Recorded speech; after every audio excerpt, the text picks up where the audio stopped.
Daghan nga proseso ang ginahimo sa atong Ginoo sa atong kinabuhi, aron kita dili lamang moabri sa atong baba, apan moabri usab sa atong kasing-kasing.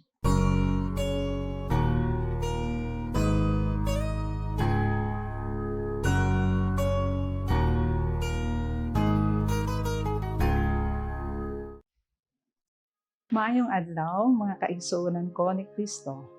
Sa makausap pa, ato na usab nga pamalandungan ang pulong sa Dios sa kadako gayud sa iyang paghigugma kanato, pinaagi sa iyang bugtong anak nga ang atong manunubos.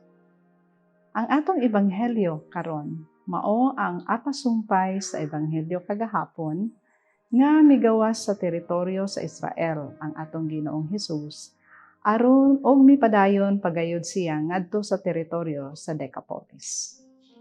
Tungod kay bantugan naman siya nga moayo sa mga may sakit, gipaduol sa kaniya ang usa ka bungol nga nagalisod pod og pagsulti. Kung inyong namatikdan, there were particular gestures that our Lord did. Una, iyang gipalayo ang tawo sa kadaghanan, o gitapion ang iyang tudlo sa dalunggan, and he touched his tongue with spittle.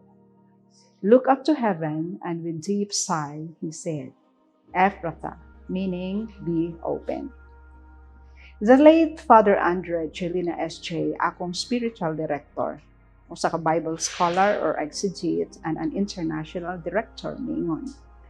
Daghan nga proseso ang ginahimo sa atong Ginoo sa atong kinabuhi, aron kita dili lamang moabri sa atong baba, apan moabri usab sa atong kasing-kasing, nga pagdayunon sa Ginoo ang atong kinabuhi.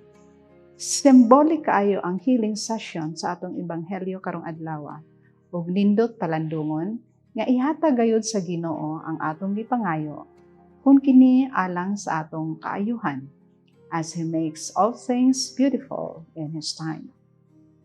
Sa katapusang bahin sa ebanghelyo, gipahimangnuan ni Ginoong Hesus ang tawo nga dili ipanulti kang bisan kinsa ang hitabo kaniya. Apan all the more hinuon nga ilang gibandilyo ang milagro nga nahitabo tungod sa ilang kahinganghang.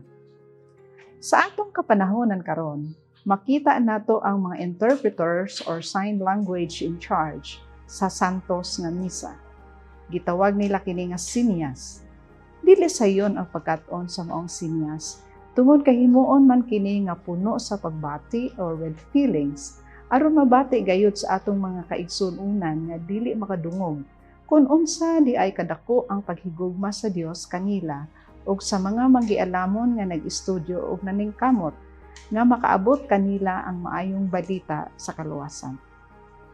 Usa kini ka konkreto nga kasinatian nga diin bisan sa sinyas lamang matandog ang kahiladman sa atong mga minahal nga kaigsuonan nga atong madungog dinha sa atong Salmo Responsorio, I am the Lord your God, hear my voice.